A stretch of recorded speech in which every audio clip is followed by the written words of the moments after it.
UFP, the United Federation of Podcasts.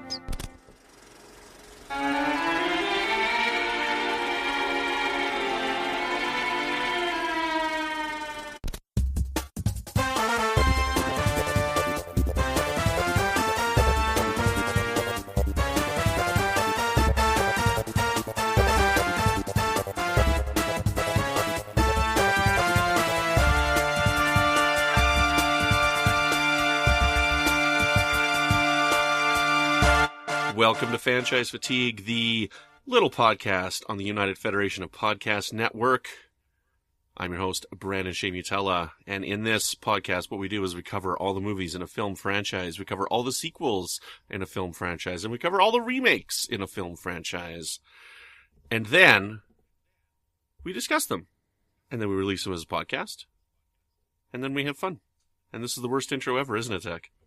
That's traditionally how it goes, Brandon. Thank you for walking everyone through the nuts and bolts of how this is done. So, due to the magic of the World Wide Web, we were able to share our thoughts with you as we record them about films that we watch with our friends. One such friend being Mr. Chris Tribuzio. What's up, Chris? Hey, Zach. Hey, Brandon. Thanks for having me. How are we today? We're doing really good. Before we get into the discussion, though, I just wanted to say, I just wanted to tell everybody that, some of my best friends are Italians, and some of my best podcasting friends are Italians. And Italians are some of the best podcasters out there. However, I do need to remove myself from this podcast at this time to take care of other duties. But I know that Chris Tribuzio is a hard worker, and he's one of the most loyal American-Italian podcasters that I know. Thank you very much. Thank you for that compliment. I appreciate it, Brandon. And again, Brandon, you and Zach, you are great friends of mine, and I enjoy any time I can to talk movies or anything else with you guys. Awesome. That didn't get as many laughs as I was hoping it would get.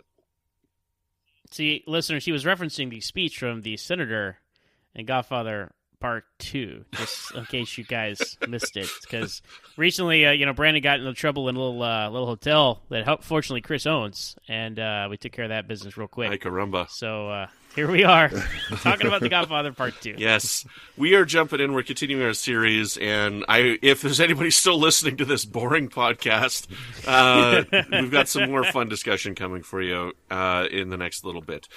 We are having a lot of fun talking about some Best Picture winners. So this is the Best Picture winner from 1974, I think.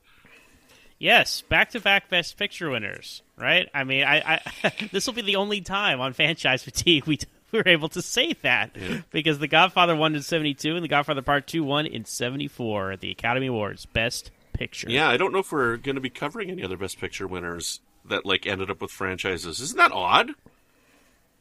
Not really. I mean, because this is the exception that proves the rule. The Godfather 2 is the only sequel, other than Return of the King, to win Best Picture. And Godfather 2 is the only sequel to a film that won Best Picture to win Best Picture. So it's a very, very exclusive club. And dare I say, this is probably the best 1-2 punch of films we will ever discuss here on Franchise Fatigue. Oh, I don't know, man. You just wait till we get to the Children of the Corn 3 and 4. I knew you were going to say Children of the Corn. For God's sake. Children of the Corn Part 4. It's a good movie. Anyways, Zach. So is Sleepaway Camp, but you don't hear me talking about it. Zach, take it away with our trivia on Godfather 2. Shut me up. So, Godfather Part 2 is the sequel to Godfather Part 1, as we had discussed. So Francis Ford Coppola, the director of Godfather, he had such a horrible time directing the first film that he didn't want to come back for the sequel. He actually suggested Martin Scorsese, but Paramount rejected him. That did not work out. So Coppola came back, but he had a lot of demands, a lot of conditions under coming back. So some of the conditions he agreed to come back to was that he could tell a interconnected story, flashbacks present for Michael and past for Vito Corleone. He wanted to be allowed to direct his own film that he wrote the script of, The Conversation, which also came out in 1974. He wanted to direct a production for the San Francisco Opera, and that he would be allowed to write the screenplay for The Great Gatsby, which also came out in 1974. A big year for Francis Ford Coppola. Busy man. So with all this in mind, they said yes because The Godfather, lightning in a bottle, they wanted to strike twice, and they wanted to make sure they got all the pieces back. And so they acquiesced to his requests, and here we got Godfather Part II, directed by Coppola. Now, he also wrote the script, and he had to rewrite it over a weekend because Al Pacino, once he was getting the script, didn't like it. And so Coppola was like, oh, crap, what do I do? So he rewrote the script over a weekend. But Pacino went on to say that he didn't hate the script. He just knew it could be better, and that's why he pressured Coppola to rewrite it. And, hey, turned out pretty well, right? So Godfather Part II is a non-chronological film. The fact that we flash back to the life of young Vito Corleone and we go forward with Michael Corleone. Young Vito Corleone, played by Robert De Niro. Now, Coppola had also actually toyed with the idea of having Brando come back and play Vito, even at a younger age, because he thought Brando could play any age. But he remembered that Robert De Niro had done such a great job in his audition for The Godfather. Remember, he was initially cast in a small role in The Godfather. So once he decided on De Niro, he didn't even approach Brando for coming back. He went straight to De Niro.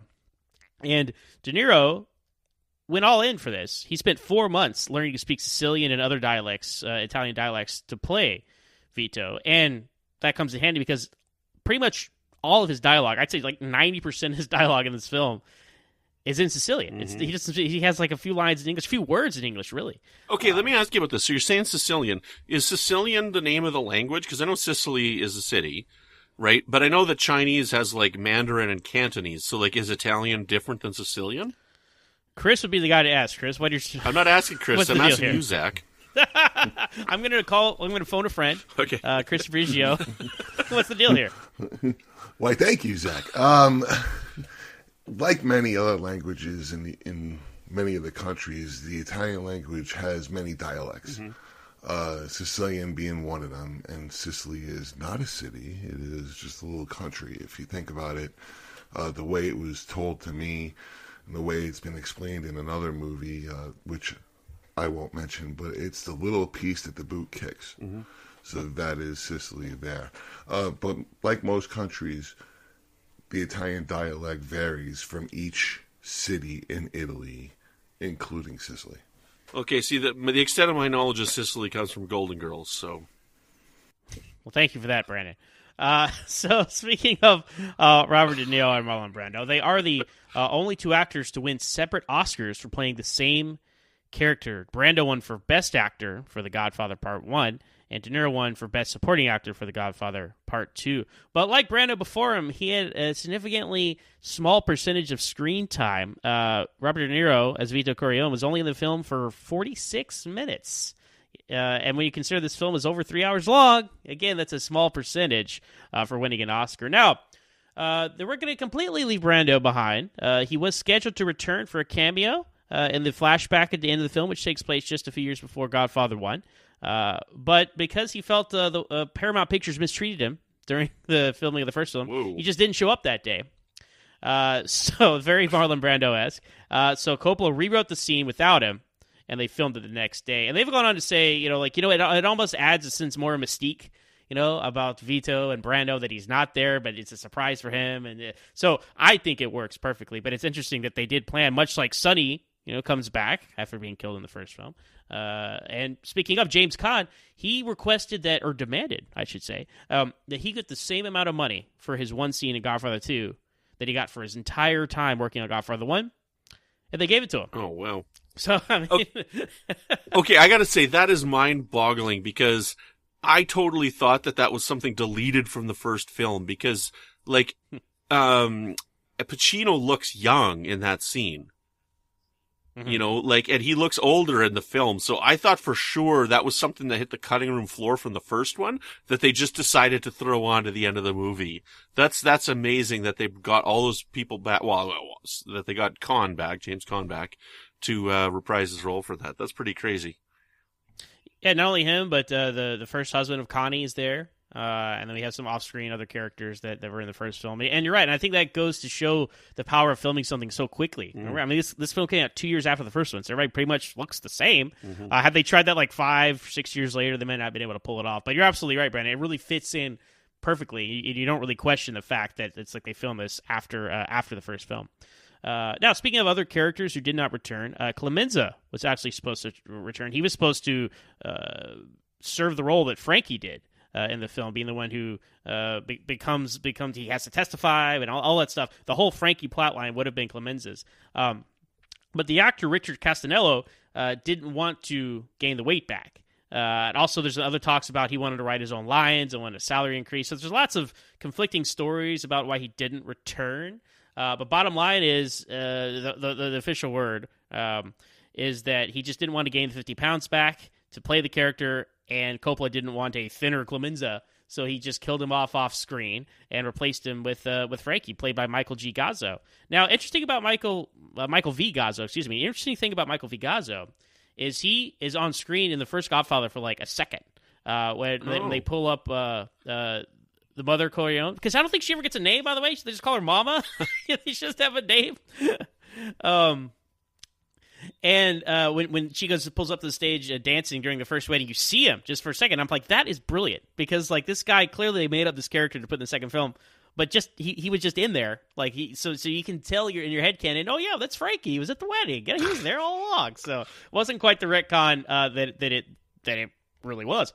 Headcanon in the Godfather universe. Headcanon, even there's no escape from headcanon. No, any franchise is subject to headcanon, right? Now, we talked about how Nino Rota was denied an Academy Award nomination for The Godfather 1 because he had reused themes from a previous film, Fortunella. But apparently they didn't care this time, because he won. He was nominated and won Best Original Score for Godfather Part II, even though those themes are still present in this score. Now, originally, interesting bit of just costuming here in the flashback scenes. A lot of the actors were wearing zippers on their pants, but one of the musicians pointed out that the zipper had not been invented at that time. So some scenes are actually reshot with button-fly trousers. So that is an incredible attention to detail that I really respect that they went and did. So, Levi 501s. Right, exactly. Now, speaking of the flashbacks, in the flashback scene where Vito is in his office and talking to the landlord, the door there was rigged with a special nail. So when the landlord tried to leave and he was all nervously trying to get out, he couldn't get out. It's because they didn't tell the actor that was there. So he's like trying to play it off, open the door. It really adds to the flavor of the scene. And they told the guy playing.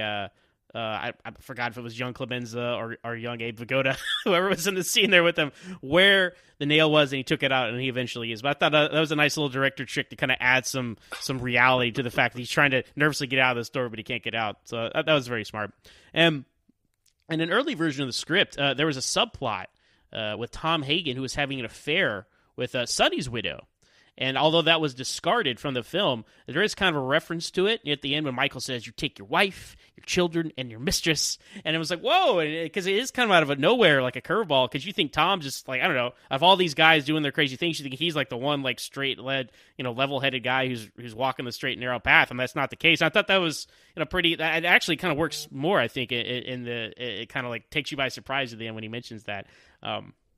Now, Mario Puzo did return to help with the script, because again, this is based off his book. Now, the first chapter of the Godfather novel is about Vito's past. They expand that a little bit to be the flashbacks in this film, but all the Michael stuff, Las Vegas, and all the stuff that takes place after the first film, that's all new.